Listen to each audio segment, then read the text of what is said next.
प्रसार भारती अभिलेखागार की प्रस्तुति सदाबहार सुनहरे दौर का अनमोल खजाना।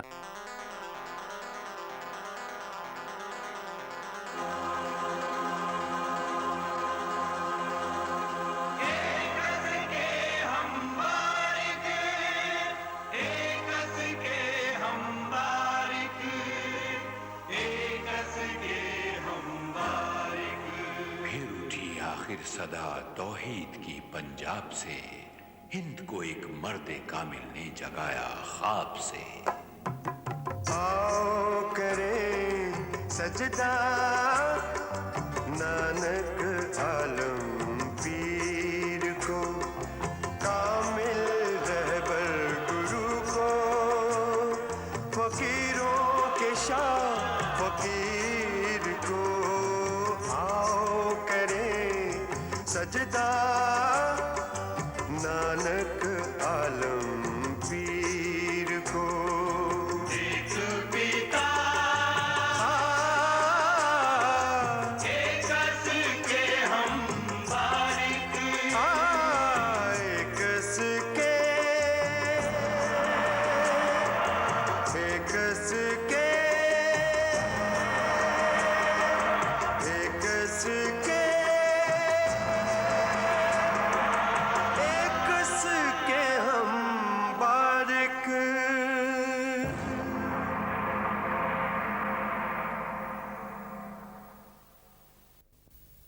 आदम की इस विरासत की तवारीख के पन्नों पर अगर हम नजर डालें तो मानवता के तमाम पहलुओं को पतन की गहरी दलदल से उबारने के लिए हमेशा इस धरती पर किसी न किसी मसीहा, पैगंबर, अवतार या रब्बी शख्सियत का आगमन होता रहा है।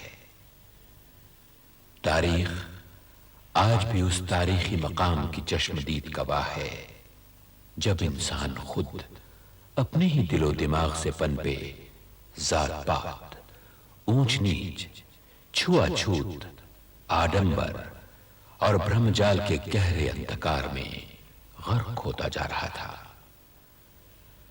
और उस सियाह आलम को अपने नूरानी वजूद से रोशन करने के लिए सन 1469 में राय भोए की तलवंडी में, जो अब श्री ननकाना साहिब के नाम से मशहूर है, माता तृप्ता और पिता मेहता कालू के घर एक नूरानी इल्म का चिराग बनकर अवतरित हुए श्री गुरु नानक देव जी।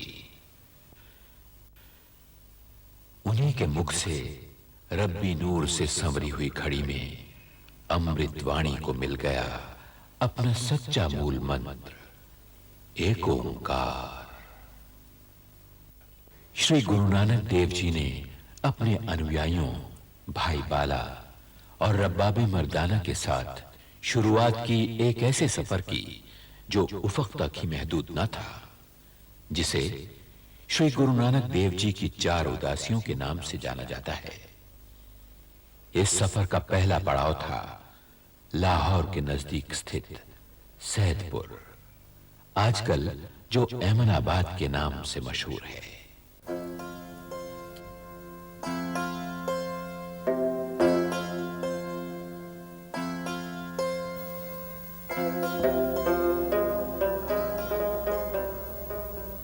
इस ज्योति के प्रकाश में मुझे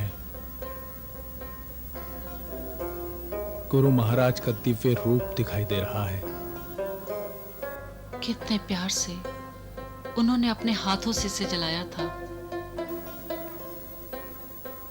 हम इसे कभी बुझने नहीं देंगे।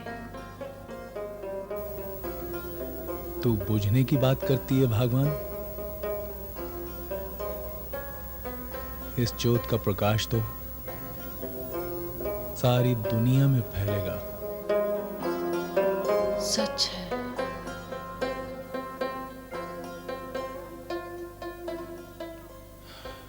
अच्छा चल, अब ये सब समेट लें। गुरु महाराज के लिए खाना भी तैयार करना है। जी हाँ। धन गुरु नानक। गुरुजी जब बोलते हैं तो सरोवर सा जाता है। कितनी मीठी है उनकी वाणी। लोगों का तो उठने को जी ही नहीं चाहता। पता नहीं ऐसे कौन से पुण्य कर्म किए थे हमने जो गुरुजी हमारे पास आकर ठहरे। सारे नगर में बस इसी बात की चर्चा है। नसीबों की बात है भगवान, ये जोत इसी घर में जलनी थी।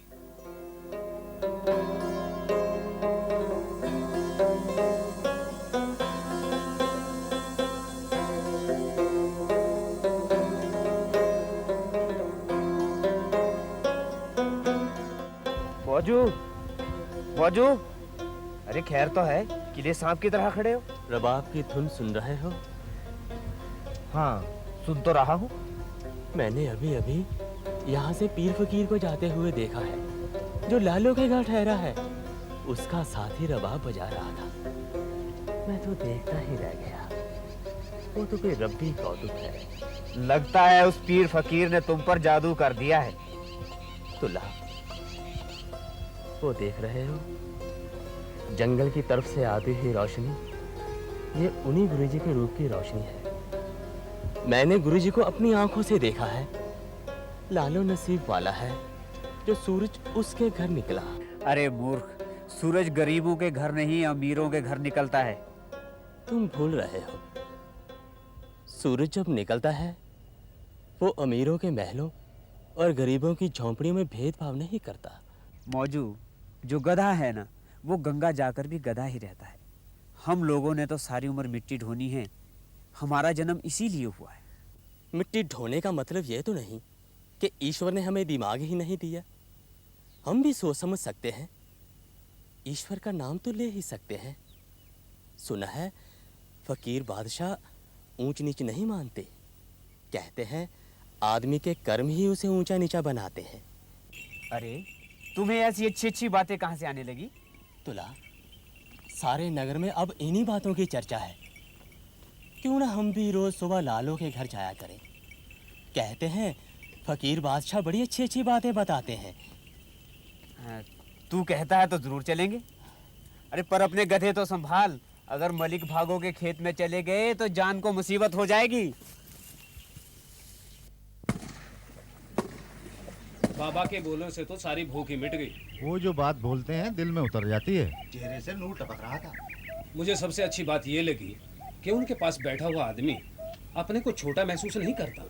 मुझे प्यार से कहने लगे, सुबह सबसे पहले मंदिर जाकर भगवान का भजन किया करो, नेक कमाई करो और सदा सच बोलो। और मुझे कहने लगे कि 5 वक्त नमाज पढ़ा करो, सच्चे दिल से अल्लाह का नाम लिया करो। वो आ गए सरकारी आदमी।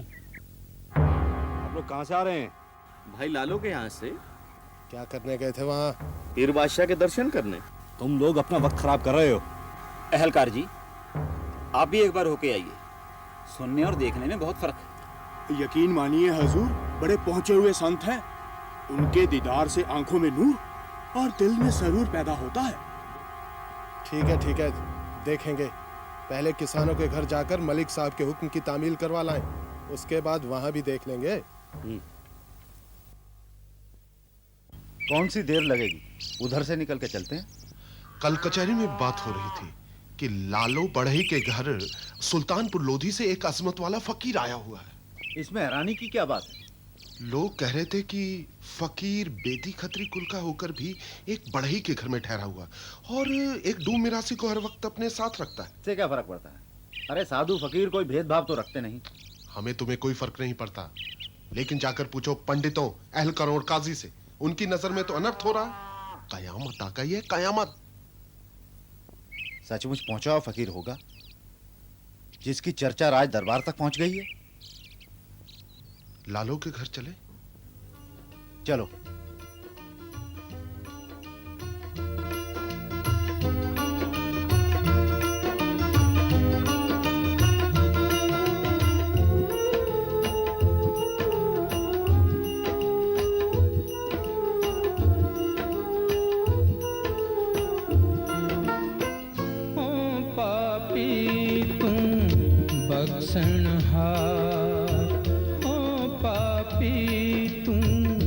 बख्शनहार आप करे सच अलख अपार हो पापी तू बख्शनहार हो पापी तू बख्शनहार। बहू घर पर हो? आ जाओ चाची, अंदर आ जाओ। आओ चाची, बैठ जाओ। गुरु महाराज के दर्शन करने आई हो चाची? वो तो सवेरे ही जंगल की तरफ निकल गए। उनके दर्शन तो मैंने तड़के ही किए थे। मैं तो यहाँ किसी और काम के लिए आई हूँ। बोलो, क्या काम है चाची? मेरे पोते की आंखें दुख रही हैं, आंखों पर फाहे बांधने हैं, दूध की मलाई चाहिए। लेकिन दूध तो अभी कड़ा ही नहीं। जो थोड़ी सी है दे दे, बाद में और दे देना। गुरु महाराज ने कहा था सब कुछ बांट के खाओ। ये ले चाची, गुरु जी का प्रसाद। बच्चे को दे देना, जल्दी ठीक हो जाएगा। रब तुम्हारा भला करे। पिछले जन्म में तुम लोगों ने अच्छे कर्म किए थे ना, तभी गुरु पीर ने तुम्हारे घर में चरण डाले। हम लोग तो उनके चरणों की धूल हैं। वो तो उनकी मेहर हुई, वो आप ही चलकर आ गए। पुत्र, नियत को मुराद मिलती है, इसीलिए गुरुजी तुम्हारे यहाँ ठहरे। मलक भागो के यहाँ क्यों नहीं चले गए? वो बुढ़िया मलिक साहब के खिलाफ बोलती है, तुम्हें डर नहीं रहा किसी का? सरकार, हम गरीब किसी के खिलाफ क्या बोलेंगे? ज्यादा बड़बड़ मत कर। ये बता, लालो का घर कौन सा है? उसके घर के आगे ही तो खड़े हैं आप।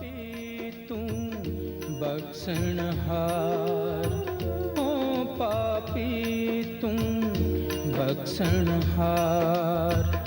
तेरा पाना सब किछ होवे, मन हठ कीचै अंत विगोवे हो पापी तू बख्शनहार हो पापी तू बख्शनहार।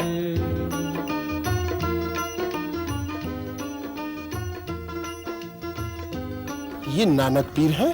नहीं नहीं नहीं, ये लालो है। लालो?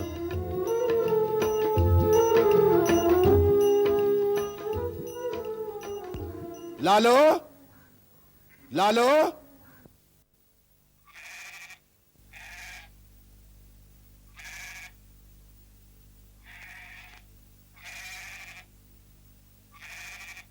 आपको मुझसे कुछ काम है? अंदर आइए। तेरे पीर फकीर कहाँ है? वो तो बाहर गए हैं, आप अंदर तो आइए, गुरु का प्रसाद लीजिए। प्रसाद प्रसूद रहने दे, ये बताओ कहाँ है? वो तो जंगल की तरफ गए हैं ध्यान लगाने। कब तक लौटेंगे? शाम तक। आप वहीं जाकर उनके दर्शन कर लीजिए। तेरे दर्शन दीदार कर लिए ये कम है।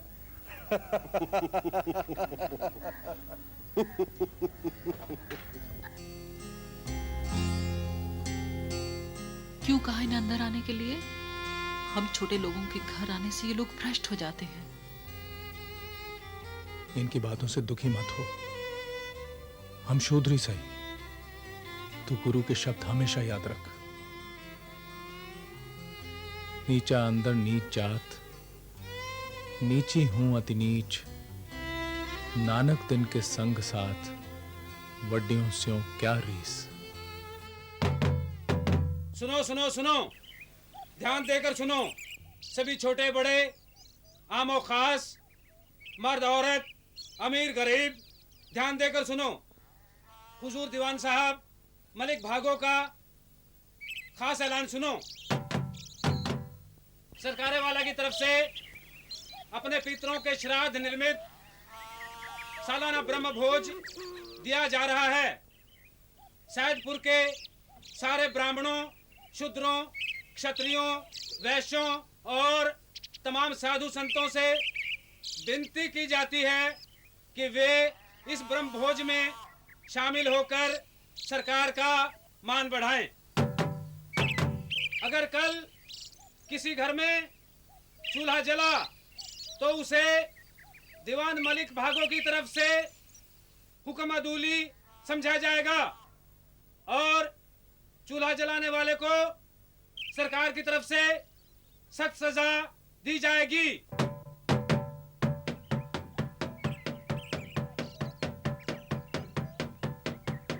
सुनो सुनो सुनो सुनो।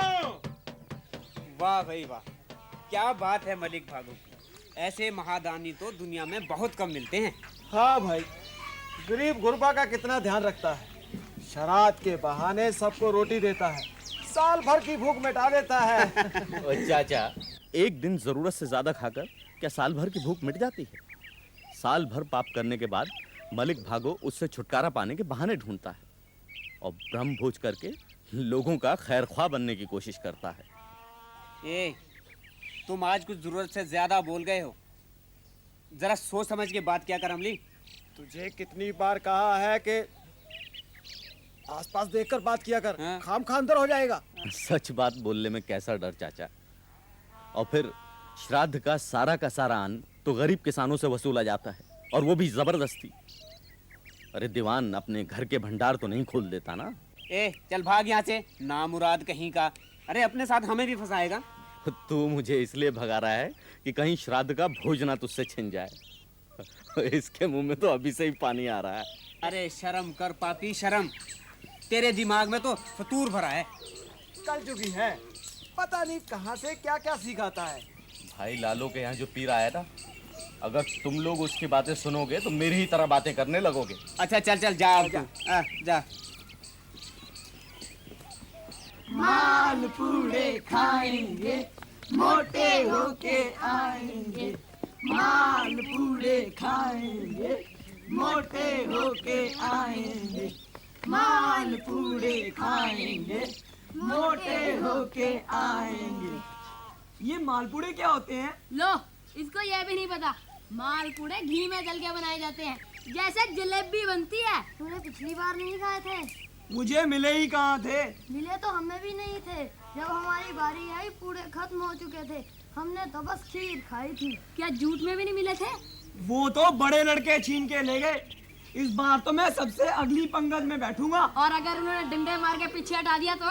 मैं नहीं हटूंगा, डंडे खाकर भी पूरे खा ही लूंगा। मालपुड़े खाएंगे, मोटे होके आएंगे।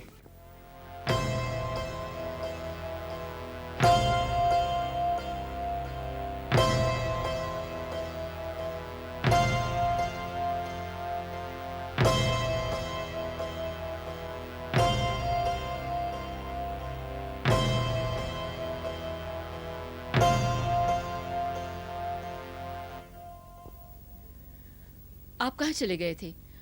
पुरोहितों ने कितनी बार बुला भेजा? हाँ, जरूरी काम था। कलेदार खान साहब ने बुलाया था। आप उन्हें कह सकते थे कि हमारे यहाँ श्राद्ध का ब्रह्म भोज है। अरे वहां पर भी बड़ा भारी मामला दरपेश था।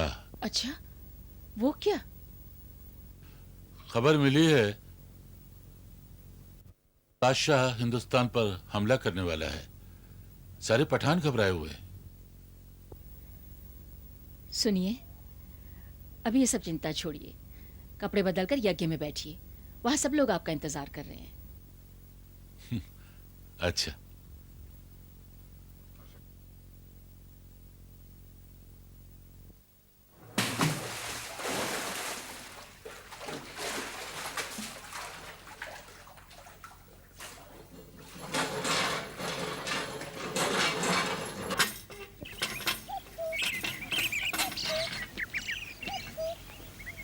पानी पिलाओ। चौधरी गुरदित्ता, क्या बात? आप ही पूछिए इनसे, क्यों ले जा रहे हैं मुझे? जो भी जवानों, क्या मामला है? इस भले मानुष ने क्या अपराध कर दिया? इसने तो बेचारे ने कभी किसी का बुरा नहीं किया। ये किसी के बहकावे में आया हुआ है। सरकार की हुक्मदुली कर रहा है, ये कोई मामूली जुर्म नहीं। हुक्मदुली? हमें भी तो बताओ, आखिर बात क्या है? तू कौन होता बीच में दखल अंदाजी करने वाला? अजीब बात है। ज्यादा बड़बड़ मत कर, नहीं तो तुम्हें भी साथ ले जाएंगे। चाचा, तुम चुप रहो, करने दो इन्हें अपनी मनमानी। चल चल, ज्यादा बकबक न कर।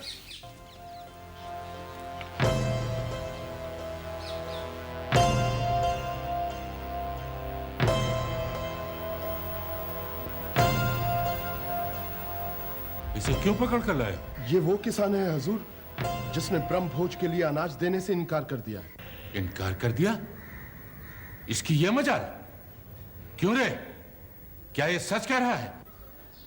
मैं मजबूर हूं हुजूर, बहुत गरीब हूं। मैं तो लगान भी बड़ी मुश्किल से दे पाया हूं। तू शायद भूल गया कि ये पठानों की हुकूमत है और मैं यहाँ का नाजिम हूं। सरकार, गुस्ताखी माफ, मेरे पास कुछ नहीं है। घर में दाना पक्का हो तो दान पुण्य में मुझे क्या एतराज हो सकता है? सरकारे वाला ये झूठ बोल रहा है। जब हमने इसे पकड़ा तो ये दूध और घी लेकर नानक पीर के दर्शनों के लिए जा रहा था।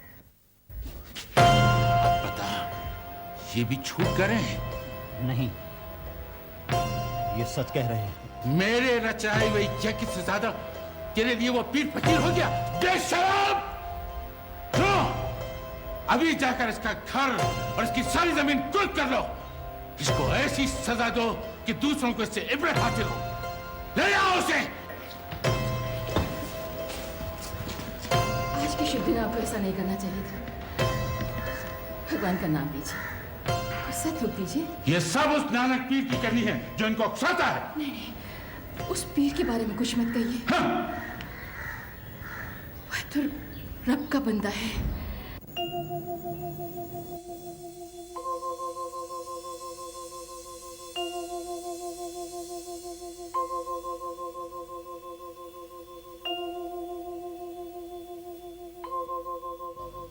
मुनादी वाले ने तो साफ कह दिया था, जिस घर में चूल्हा जलेगा उसे बागी समझा जाएगा, उसे बड़ी सख्त सजा दी जाएगी। मैं तो अपनी आंखों से देखकर आया हूं। रामदित्ते की बड़ी बुरी हालत की। घर का सारा सामान ले गए, गाय भैंसे भी खोल दी हैं। रामदित्ते को मार मार कर काल कोठरी में बंद कर दिया है। पत्नी छाती पीट रही है और बच्चे बिलक बिलक कर रो रहे हैं। हाय राम, अब क्या होगा? तू फिक्र मत कर।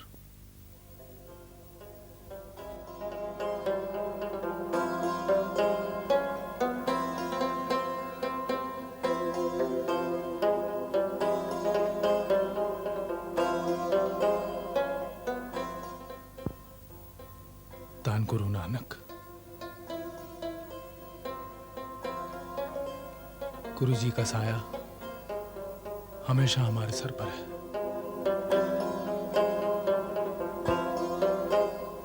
गुरु जी को मलिक भागो का व्यवहार बिल्कुल पसंद नहीं है, इसलिए उन्होंने कहा है कि वो उसके ब्रह्म भोज में खाना खाने नहीं जाएंगे।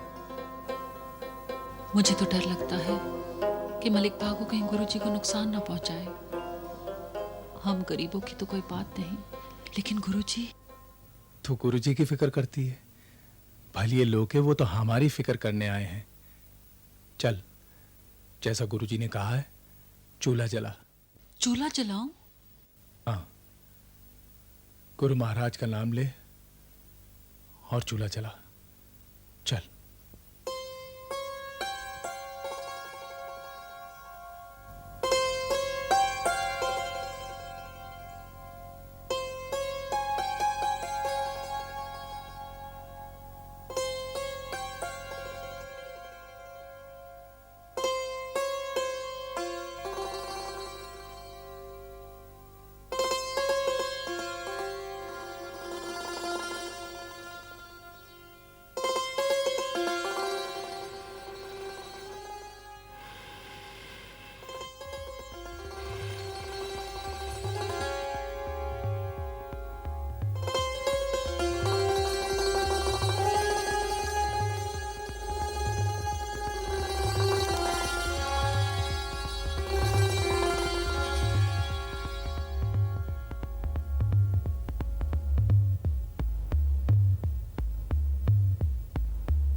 सर्वं वै पूर्णत्वं स्वाहा ॐ सर्वं वै पूर्णत्वं स्वाहा ॐ सर्वं वै पूर्णत्वं स्वाहा।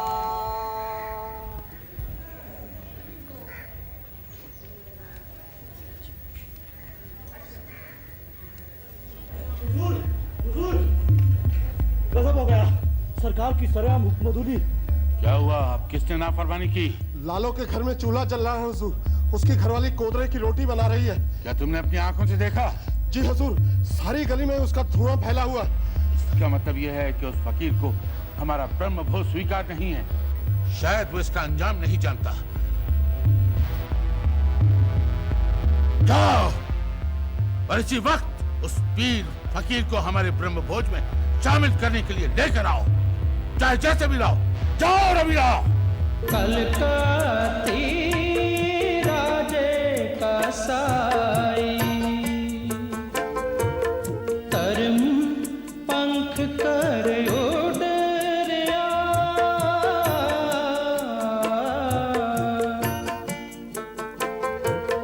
पूर्ण अमावस सच चंद्रमा दिसे नाही कह चढ़िया,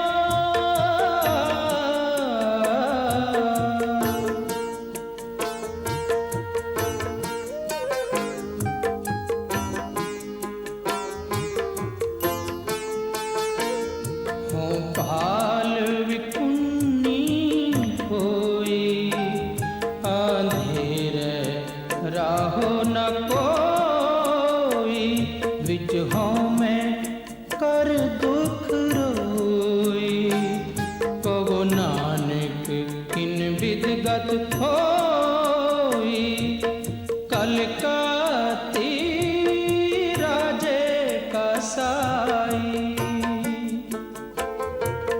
तरम पंख कर उड़ रहा,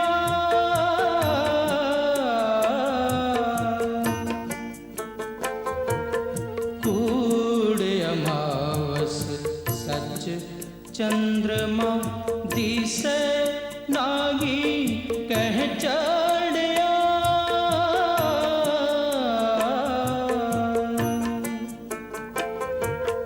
कलकत्ती